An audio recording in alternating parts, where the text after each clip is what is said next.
Buenos días, profesora.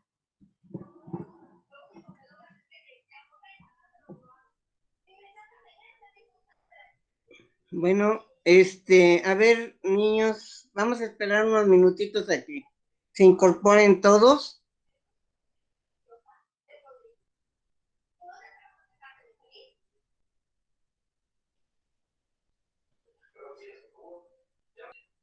A ver, hijos, ¿quién me dice en qué me quedé ayer?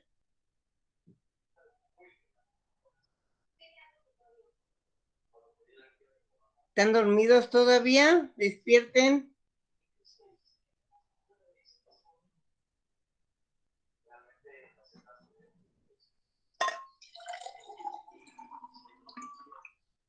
A ver, niños, ¿en qué me quedé ayer? ¿Qué estábamos viendo ayer? Estábamos viendo las etapas históricas universales del derecho del trabajo. ¿Y en qué etapa me quedé, Daniela? ¿Te acuerdas? En el comunismo primitivo. Muy bien. Lo terminamos, ¿no, verdad? Sí, creo que sí. Bueno, podemos concluir entonces que en el comunismo primitivo no pudo haber derecho del trabajo porque no había relaciones de subordinación y eso pues todavía ni había nacido el derecho primario, que es el derecho civil o el derecho privado.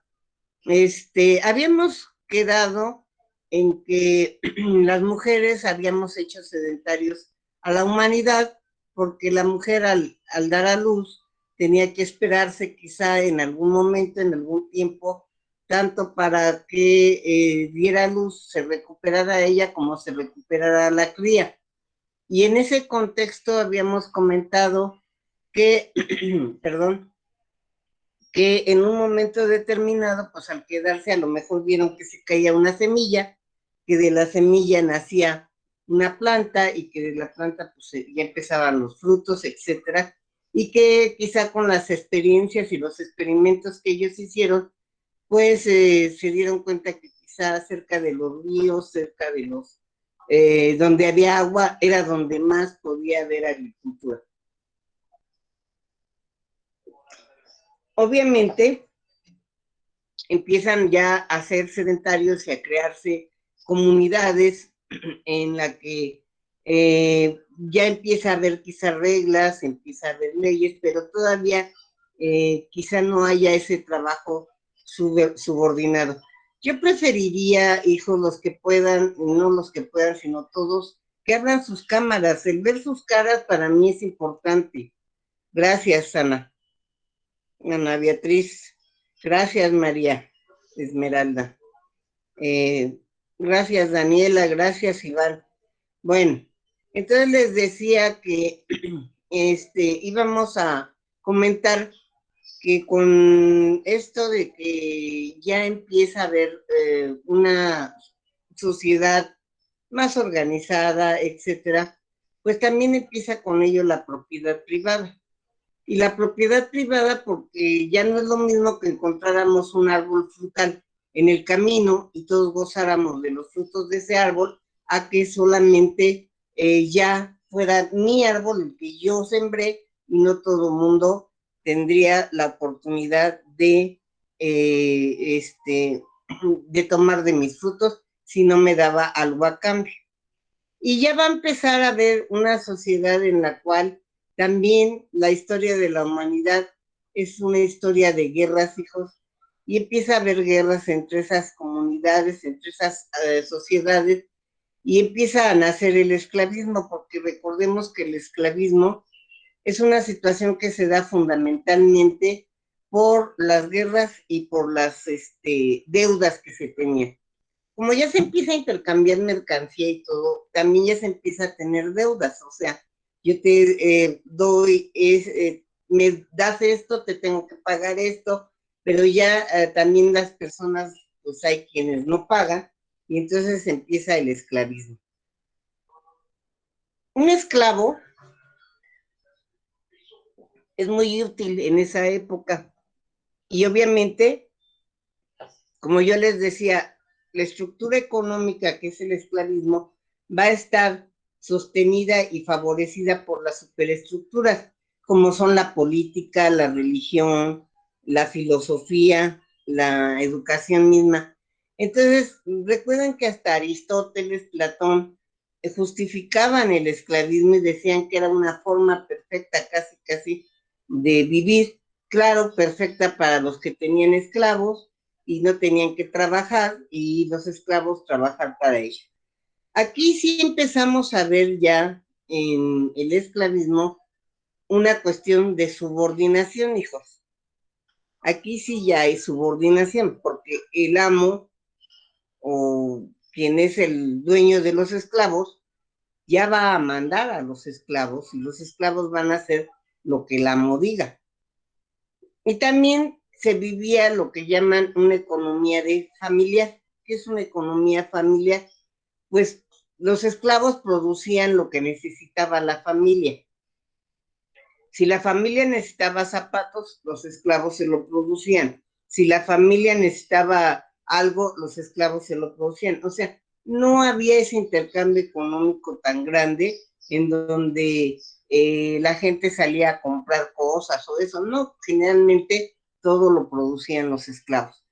Obviamente los esclavos eran una mano de obra barata, muy, bueno, barata porque, y no digo gratis, sino barata, hijos, porque nada más lo único que tenía que darle el amo al esclavo era comida, un techo y ropa, pero realmente para todo lo que ellos producían o para todo lo que ellos hacían, pues realmente era muy barato.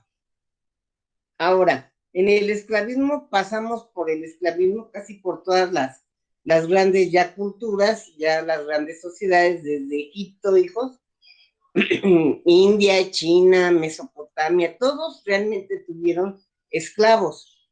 Pero recordemos que este esclavismo, digamos que jurídicamente se empieza a reconocer ya más y obviamente en Roma.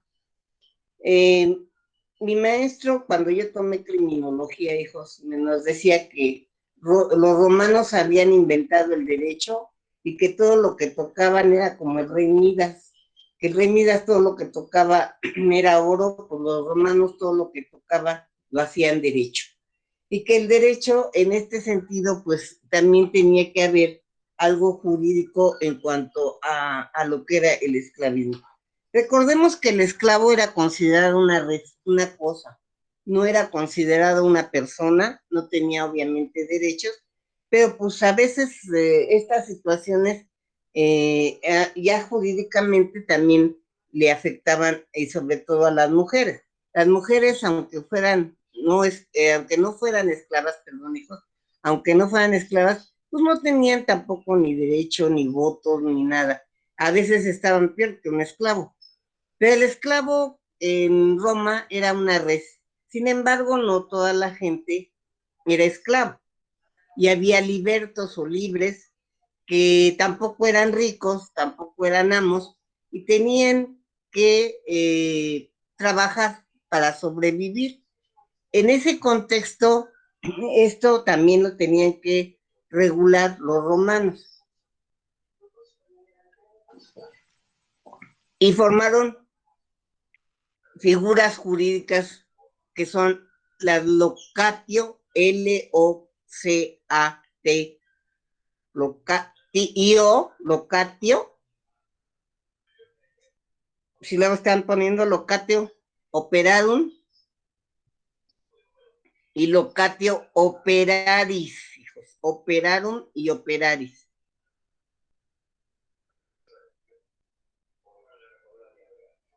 Para mañana, bueno, hoy en la tarde quiero la distinción entre estos dos contratos.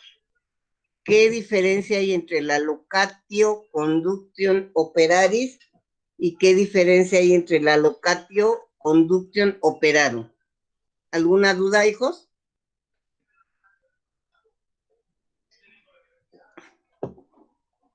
¿No? A ver. No, profesor. Entonces, estos son, así dime, José Alejandro. No, ¿Tienes que no alguna hay, duda? no, Bueno, profesora, que no. estas dos figuras jurídicas, hijos, empiezan a regular lo que serían las relaciones de trabajo en Roma. Y para muchos maestros de derecho, estas son las principales o las primarias figuras jurídicas que se dieron antiguamente y que son los antecedentes más remotos de nuestro actual contrato de trabajo. Estas locatio conductum eran contratos, obviamente no había derecho de trabajo, hijos. Sí había una relación ya subordinada, pero no había un derecho de trabajo. Obviamente nadie defendía a los esclavos. Se les hubiera hecho muy absurdo en esa época, pues apoyar o ayudar a un esclavo. Entonces, las locatio conductum, hijos, contratos de arrendamiento, son contratos de arrendamiento en donde una persona se le pagaba por un trabajo que realizaba, pero bajo un contrato de arrendamiento, ¿sí? Entonces, encontramos ya en la época del esclavismo y en Roma un contrato que ya empieza a regular, digamos, lo que es el trabajo, pero ese contrato es de orden civil y es un contrato, ya lo dije, de arrendamiento. ¿Sí? ¿Hasta ahí alguna duda, hijos? Entonces, en el esclavismo, hijos, podemos decir que ya hay una relación de subordinación, pero lo que no hay es un derecho del trabajo.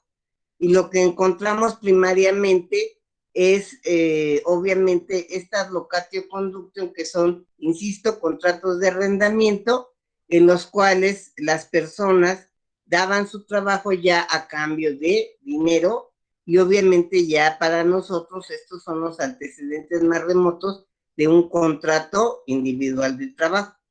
Ahora, en la cuestión colectiva que yo les decía, que el derecho del trabajo tiene cuestiones individuales y cuestiones colectivas, también en Roma empiezan a haber asociaciones. Obviamente los que se asocian y se asocian en lo que llamaban ellos colegios, son lo que por nosotros podemos llamar los amos, no iban a permitir, obviamente, que los esclavos se asociaran o se agremiaran.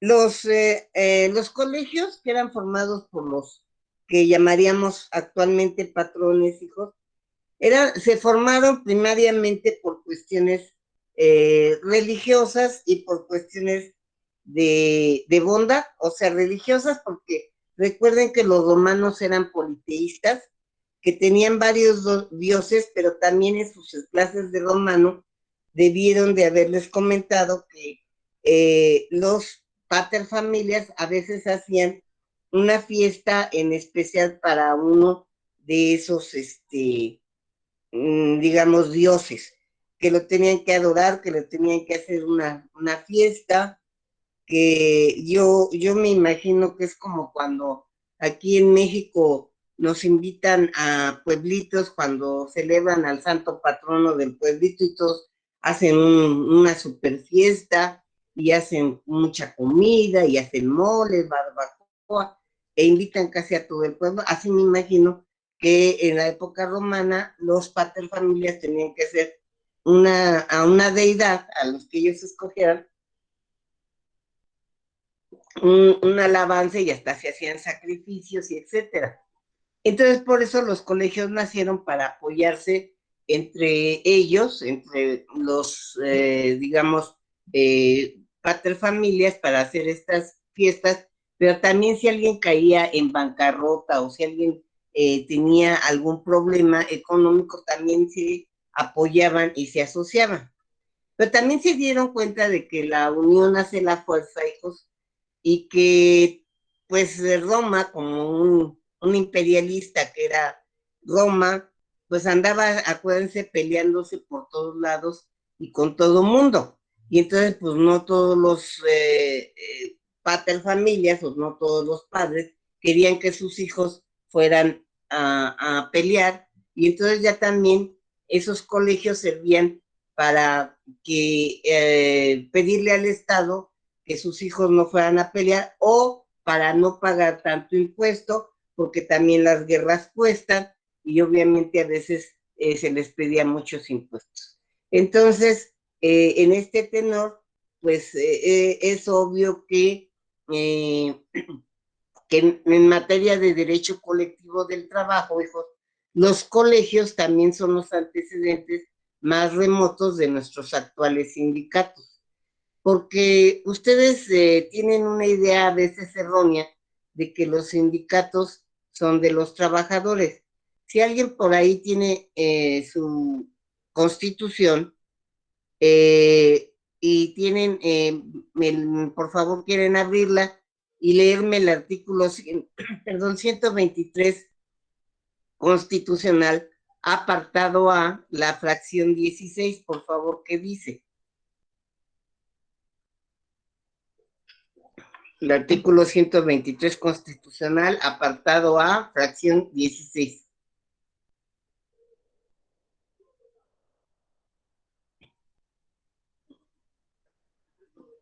¿Ya lo tienen?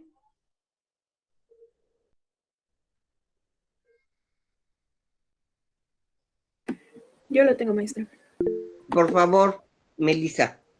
Tanto los obreros como los empresarios tendrán derecho para coaligarse en defensa de sus respectivos intereses, formando sindicatos, asociaciones profesionales, etc.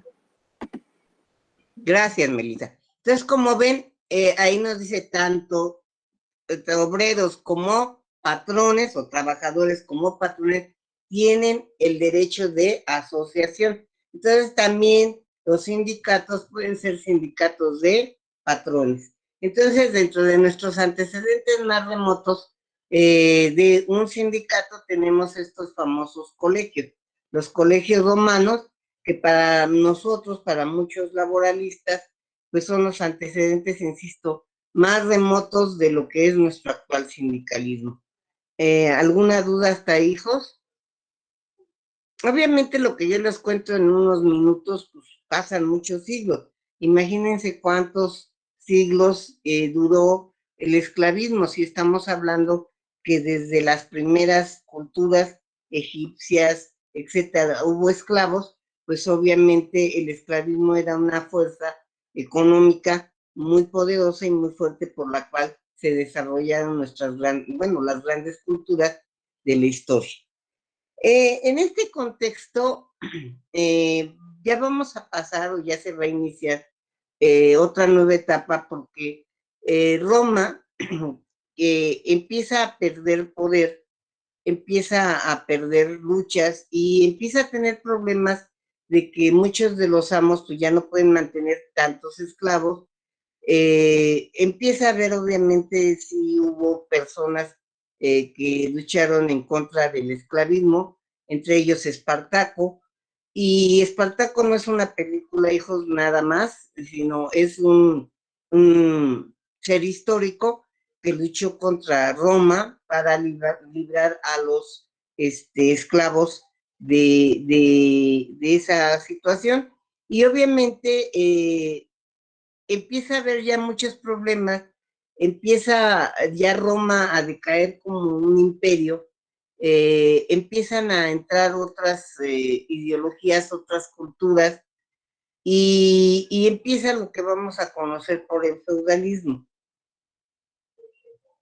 Por eso, si ustedes se fijan y nosotros creyéramos a pie juntillas en la Biblia, ¿quiénes fueron los primeros hombres de acuerdo a lo que la Biblia dice, hijos? ¿Quiénes fueron los que primero existieron de acuerdo a lo que dice la Biblia? Si alguien conoce lo que dice la Biblia. Adán y Eva, ¿no? Sí, exacto. Adán y Eva fueron los primeros hombres. ¿Y dónde vivían Adán y Eva según la Biblia? A ver, hijos, no que no sepan eso. A ver, Vivían Maximiliano, en el jardín del Edén, ¿no? en el jardín del Edén, en el paraíso. ¿Y qué hacían? Nada. ¿Qué hacían? Nada, bien Samantha, bien, nada, nada hacían. Estaban en el paraíso, todo les proporcionaba a Dios. Pero, bueno, y les quiero decir que según el Antiguo Testamento, Eva no fue la primera mujer de Adán, ¿eh? Ahí hubo una, no me acuerdo si era Lilith o algo así de que fue la primera mujer de Adán. En este sentido, también le achacan a Eva, ¿verdad? A Eva, la mala del cuento, que le da a comer el fruto prohibido. Y entonces, ¿qué les pasa cuando comen del fruto prohibido a Daniel? A ver, Maximiliano, tú que eres el que me estás contestando sobre lo de la Biblia, o Samantha, o quien quiera. A ver, hijos, a ver, ¿Son expulsados Sarabia. del paraíso? Los expulsan. Son expulsados del paraíso. Sarabia, dime. Expulsan del paraíso. Los expulsan del paraíso, Iván. Pero aparte de que los expulsan, ¿qué castigo les ponen? Perdón.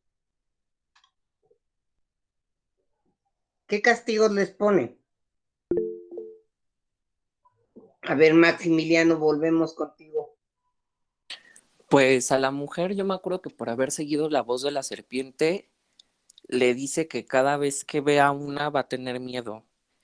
Y también les hace ver que están desnudos y les hace avergonzarse de su cuerpo. Y no me acuerdo qué más.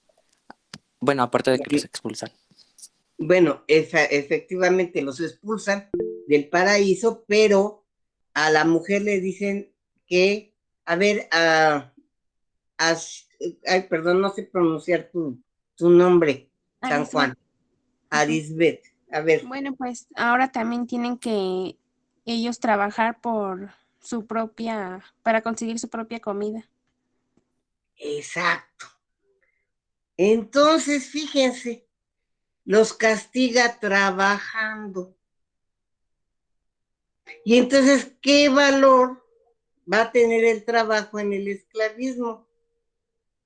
Pues ninguno, hijos, porque es un castigo, y un castigo además divino, porque la Biblia, claro, es desde un punto de vista histórico y científico, es un compendio de muchas cuestiones, y si ustedes ven la historia de los dioses y la historia de cómo nació Quetzalcóatl, nuestro mismo Quetzalcóatl, nuestros otros dioses, pues casi todos vienen de la misma cuestión histórica. Y entonces el trabajo empieza a tener para mí un antivalor, es un castigo, y un castigo divino. Y por eso la gente pudiente, la gente, por eso los amos, no podían trabajar, porque el trabajo estaba supeditado a esas cosas llamadas esclavos. Entonces, el trabajo no tenía ya no tiene ni tenía valor. Y obviamente cuando se da el feudalismo, pues sigue esta idea de que el trabajo es un castigo, es una pena. Por eso ayer que les dije de dónde venía la palabra trabajo, les decía que venía de la etimología travis, que significa pena, esfuerzo, que significa que obviamente no trabajar para ellos es un castigo. Y además un castigo divino, hijos, porque pues desde el punto de vista religioso, el castigo lo traen los dioses. Entonces, en esas circunstancias, el trabajo no tiene ningún valor, y por eso el esclavo no deja de ser una cosa, un objeto. Y cuando llega el feudalismo, hijos, pues pasas de ser esclavo a siervo. En un siervo va a estar bajo, o va a ser parte del señor feudal. Así como las tierras, los árboles, era dueño del señor feudal, también era dueño de alguna manera de los siervos. Los siervos estaban atados a la tierra como estaban atados los árboles, etcétera, y eran ya parte del patrimonio, digamos, del señor feudal. Pero aquí cambia una cosa. En Roma yo les había dicho que había una economía familiar, que todo se producía en la familia, que vender era muy difícil, que no era como ahora que nosotros vamos a una tienda, a un supermercado y compramos lo que nos hace falta, o a un mercado, y no, allá antes casi todo lo producían ellos mismos para su propio consumo. Sin embargo, ya en el feudalismo empieza a haber más libertad de trabajo, más libertad de comercio. ¿Qué quiero decir con esto? Que ya el señor feudal, hijos, no le interesa tanto que le estés produciendo directamente, sino que ya pasas de una economía familiar a una economía de ciudad, en donde el que mejor hacía los zapatos pasa a ser el zapatero del feudo. Y ya no produce nada más para el señor feudal, sino produce también para todos los que viven en el feudo. Y el que mejor corta la carne y la sabe manipular mejor, obviamente ese se convierte en el carnicero del feudo, y así empieza como que a haber, digamos, ya personas especializadas en algunos oficios, en los cuales ya no se trabaja nada más para el señor feudal, sino para todo el feudo. Al señor feudal lo que le interesa es que les pagues impuestos, obviamente, que aparte de que le pagues impuestos, que le rindas cuentas, pero ya no le produzcas quizá directamente todo. En este sentido, cuando empieza esta economía de ciudad, digamos, en donde ya empieza a producirse no nada más para el señor feudal, sino para todo el feudo, empieza también a haber más intercambio.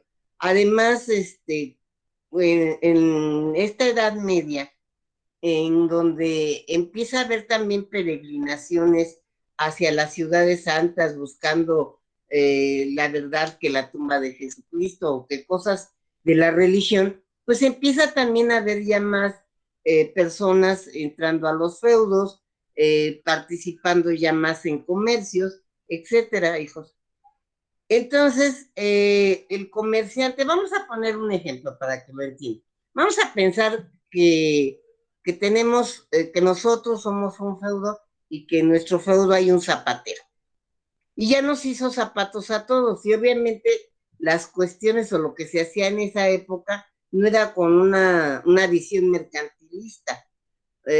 O sea, se hacían unos zapatos para toda la vida, la verdad. Decían que tenían tres puestas, la del abuelo, la del padre y la del hijo, o sea, se heredaban los zapatos. Y obviamente un zapatero pues no iba a estar produciendo zapatos y zapatos porque a lo mejor ni vendía tantos zapatos ni tenía dónde ponerlos. En ese contexto, vamos a suponer que nuestro zapatero tenía un excedente de zapatos y entonces quiere salirse del feudo, de nuestro feudo, para irlo a vender a otro feudo. Y obviamente yo soy la señora feudal y le digo al zapatero, ¿a dónde vas? Y me dice, pues es que quiero vender mis zapatos en otro feudo. Y yo le decía, pues sí, te voy a dar permiso de salir siempre y cuando me des un impuesto, me des dinero. Entonces, con tal de vender quizás sus zapatos me daba dinero, se iba al otro feudo, pero al entrar al otro feudo, pues ustedes saben también que el señor feudal no le iba a permitir vender tan fácilmente sus zapatos si no les daba un impuesto. Entonces, el zapatero, como muchos otros, decidieron quedarse a las orillas de los feudos, hijos, y ahí hacer sus talleres, y obviamente estos se llaman burgos. Estas ciudades a orillas de los feudos se llaman burgos, y de ahí también la palabra eres un burgués, porque los burgos empiezan a ser, obviamente, pueblos a las orillas de los feudos, donde se encuentran los talleres de los, perdón, de lo que vamos a llamar los maestros. Entonces, empieza ya a formarse en los pequeños talleres, pues las semillas de lo que van a ser nuestras fábricas actuales, hijos, las semillas de lo que ya va a ser la verdadera cuestión de orden laboral, no en el sentido derecho, sino ya en el sentido de subordinación. También en esa época, si ustedes se acuerdan, estamos hablando de la Edad Media, algunos le llaman edad de la oscuridad, porque no avanzó la ciencia. Eso no es cierto, hijos, por supuesto que había ciencia, arte, todo, pero obviamente una ciencia y un arte de aquella época, en que no avanzaban las cosas tan rápidamente como las que vivimos actualmente.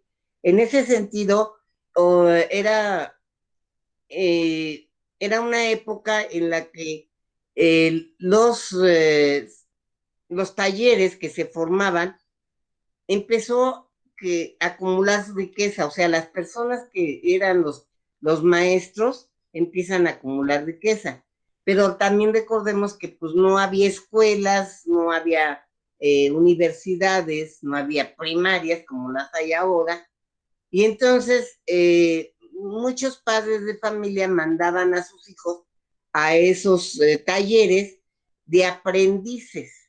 Y el aprendiz, hijos, era pues casi un esclavo también del maestro.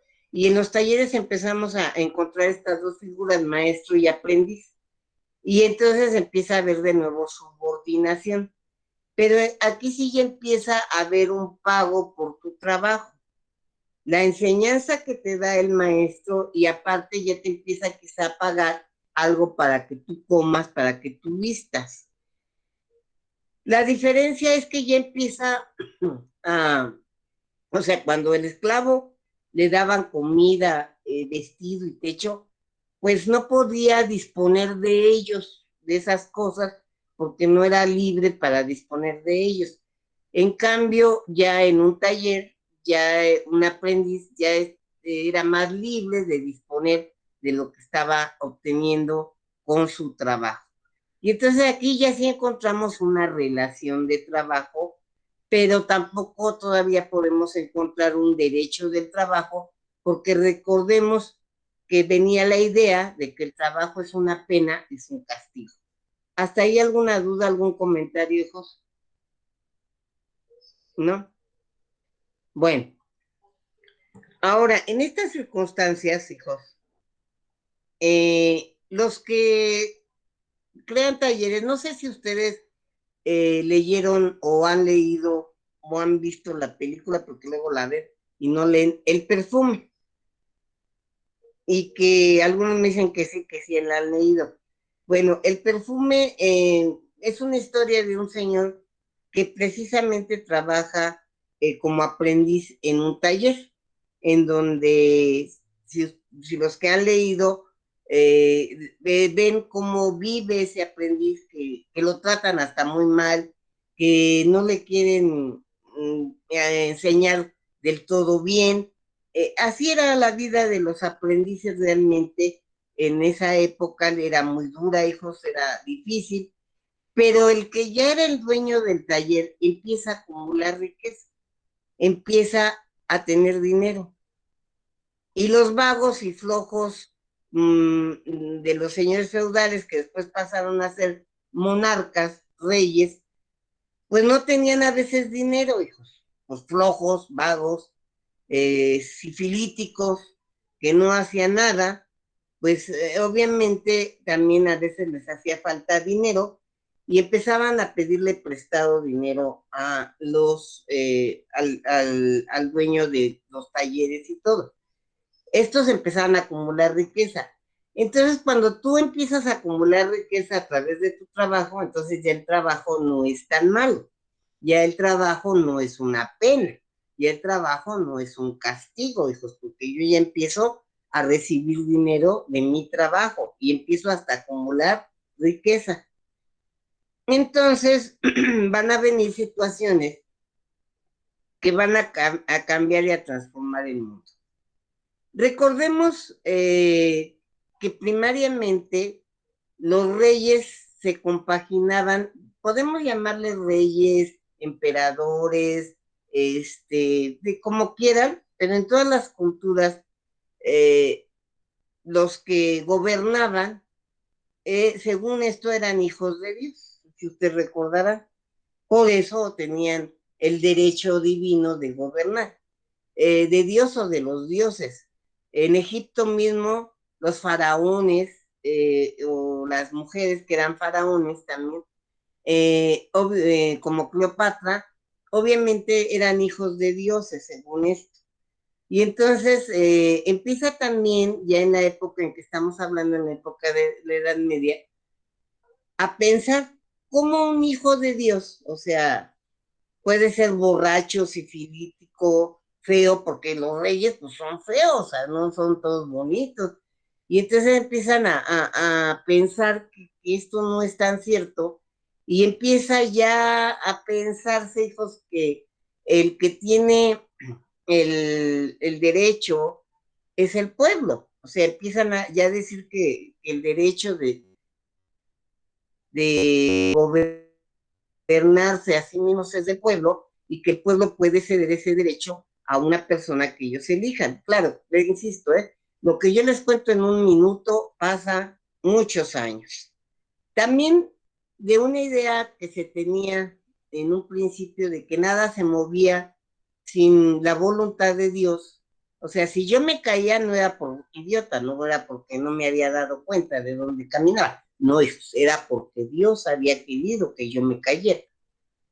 Entonces, esa idea también empieza a cambiarse por la idea de que somos autodeterministas y que si Dios nos hizo a su imagen y semejanza, entonces nosotros tenemos la libertad de decidir por nosotros mismos y entonces también podemos decidir entre el bien, el mal, podemos decidir todas nuestras cosas. Ya no es nada más lo que Dios quiere.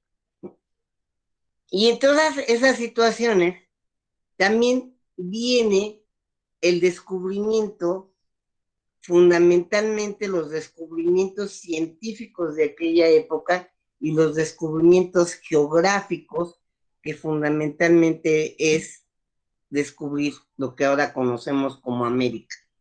Porque esto también es importante, hijos, porque se cambia un mundo, se cambia una cuestión que quizá la gente pensaba. Miren, por ejemplo, se dice que Marco Polo, que después a mí en unos libros dicen que nunca pudo haber existido Marco Polo, pero supuestamente Marco Polo fue a la China, hijos, y trajo obviamente lo que conocemos ahora como el espagueti, los fideos, y según esto trajo la pólvora. Yo dudo de eso, yo creo que fueron los fenicios, más que nada, pero bueno. Y entonces empiezan a revolucionar el mundo porque empiezan a la imprenta, empieza las armas ya con la pólvora, empieza a cambiar esa cuestión también científica y empieza a llegar más la educación a los pueblos a través de las imprentas, hijos, y a través de que ya había más libros. Además, el descubrimiento de América, pues trae rompe la fantasía de muchos, claro que no todo el mundo creía en eso, de que la Tierra era plana, y le digo, no todo el mundo creía, porque si vemos bien el libro de Platón, Platón ya nos habla, y obviamente de que la Tierra era redonda, igual que Sócrates y todos ellos ya pensaban, y no pensaban, sabían que la Tierra era redonda, y también pues, muchos sabios de aquella época sí lo decían. Pero entonces sí rompen con toda una estructura, por ejemplo, religiosa, que decía que la Tierra era plana, que no era redonda, y empiezan a cambiar, obviamente, e ideológicamente muchas cosas. Pero ya vamos entonces a empezar a hablar del capitalismo, hijos. Y vamos a hacer una cuestión de resumen de lo que pasa en el feudalismo. En el feudalismo, fundamentalmente, ya como resumen, hijos, encontramos ya un trabajo más catalogado, o sea, ya hay un zapatero, ya hay un carpintero, o sea, ya empiezan a especializarse. Además, empieza a pasarse de padres a hijos esa especialización, o sea, si yo era hija de un zapatero, pues finalmente iba a ser quizá la zapatera. Bueno, las mujeres no, pero los hombres. Así era esa situación de que se pasaban o se transmitían además también las profesiones, los oficios en ese sentido. Ahora, aquí ya encontramos una relación de subordinación. Ya empezamos también a encontrar que en esta relación de subordinación ya se empieza a pagar lo que vamos a conocer como salario, que no era suficiente, obviamente, que se les maltrataba mucho a lo que eran los aprendices, y los que leyeron el libro del perfume, sí lo saben, que los maltrataban mucho. Y también vamos a encontrar en lo que es ya cuestiones de orden colectivo, hijos, los maestros empiezan también a agremiarse en gremios, así se llaman, en gremios o corporaciones. Esos gremios eran al principio, que no fue los gremios, eran al principio muy cerrados, hijos. Los gremios se caracterizan por juntar a personas de una misma profesión o de un mismo oficio. Así, si ustedes ven su artículo 360 y ven los sindicatos, la ley los clasifica en sindicatos gremiales. Y los sindicatos gremiales son aquellos que unen a personas de una misma profesión o de un mismo oficio. En este sentido, hijos, lo que estamos comentando, estos gremios al principio, en esa época medieval, eran muy cerrados, no permitían que cualquier persona pudiera entrar, pero los gremios empiezan a ser poderosos y no nada más empiezan a influir en no dejar entrar a cualquiera, porque además, si un aprendiz lo hacía muy bien, podía convertirse en maestro y obviamente ser competencia para los propios maestros. Entonces ellos no tan fácilmente, por eso te enseñaban a hacer las cosas, no tan fácilmente te trataban bien, porque lo que menos querían era competencia, ¿sí me están entendiendo? Es como su maestra de Derecho del Trabajo, que para que no tenga competencia, pues los va a reprobar a todos ustedes, ¿verdad? Y se me quedan viendo todos así como, exactamente, así es la competencia. Entonces, los maestros se juntaran en gremios y esos gremios también se convierten en cuestiones poderosas políticamente. Por eso les decía que ya empieza a cambiar esta idea de que el trabajo es una pena, es un castigo. Y obviamente en la situación, digamos, de antecedentes, pues los gremios y las corporaciones son nuestros actuales sindicatos, ya también. Pero también empieza a juntarse estas personas, estos maestros, y ya empieza, según don Mario de la Cueva, a ver lo que vamos a conocer como también el reglamento interior de trabajo. ¿Qué es un reglamento interior de trabajo? Pues el que va a fijar las normas de cómo vas a llevar a cabo tu trabajo en la empresa. A qué horas vas a entrar, a qué horas vas a salir, a qué horas vas a comer, dónde puedes hacerlo. Si, en esas circunstancias también ya empieza a ver en los talleres esa situación. Y empieza a haber una hora de entrada, una hora de salida, una hora de comida, y empiezan a regular situaciones que para nosotros ya pues pueden ser antecedentes de nuestras normatividades actuales, claro, con la diferencia de que antes nada más las hacían los patrones, ahora las hacen patrones y trabajadores. ¿Hasta ahí alguna duda, hijo? Entonces, en la época del feudalismo, pasamos de una economía, acuérdense, familiar a una economía de ciudad. Recordemos que empieza a haber subordinación, que ya se empieza a pagar por tu trabajo, que esta subordinación sigue supeditada al hecho de que el trabajo se sigue considerando una pena, un castigo, pero ya también empieza a finales del feudalismo a diluirse esa situación, porque recordemos que los maestros empiezan a acumular riqueza, empiezan a tener, digamos, poder, y obviamente entonces ya el trabajo no es tan feo, ya el trabajo no es una pena, no es un castigo. ¿Hasta ahí alguna duda, hijos? ¿Algún comentario? ¿No? Bueno, ya vamos entonces a empezar a hablar de esta nueva forma de ser que va a ser el capitalismo. Para mañana quiero que me busquen qué es el bullonismo,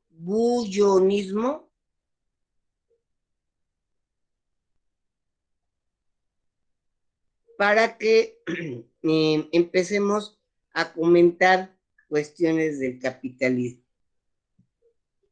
Yo les digo que conformar bullonismo o mercantilismo, Para mañana me lo buscan, hijos, para que lo comentemos aquí, qué es el bullonismo o mercantilismo, ¿sí?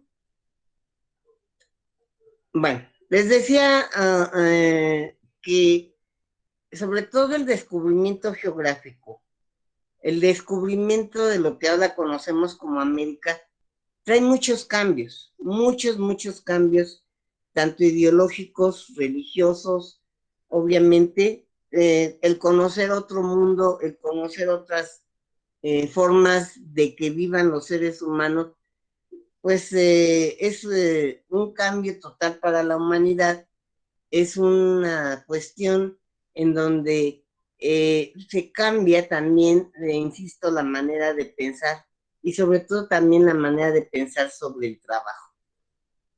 ¿Hasta ahí alguna duda, hijos? ¿No? ¿Ninguna? Bueno, ya ¿se acuerdan que les dije que los iba a dejar unos minutitos antes de que viniera su otro maestro para que ustedes pudieran tomar quizá un cafecito, agua, etcétera? Entonces, yo, como ya les dejé la tarea que quiero para que mañana empecemos a hablar ya del capitalismo, entonces nos vemos mañana, hijos, si no hay dudas, si no hay nada que opinar. A ver, Melissa.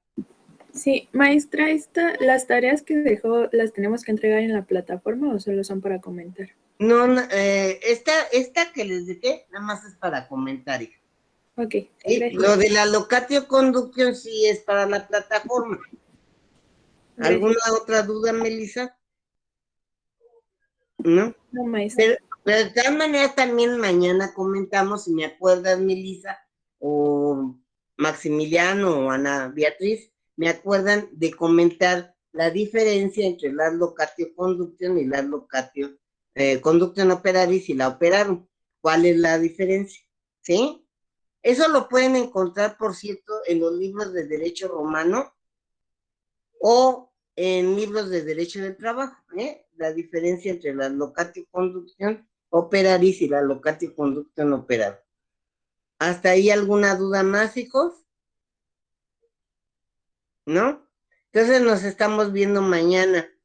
Cuídense mucho. Acuérdense que todavía estamos muy mal en lo de la pandemia y cuídense mucho. Hasta mañana, hijos. Gracias, hasta mañana. Profesora.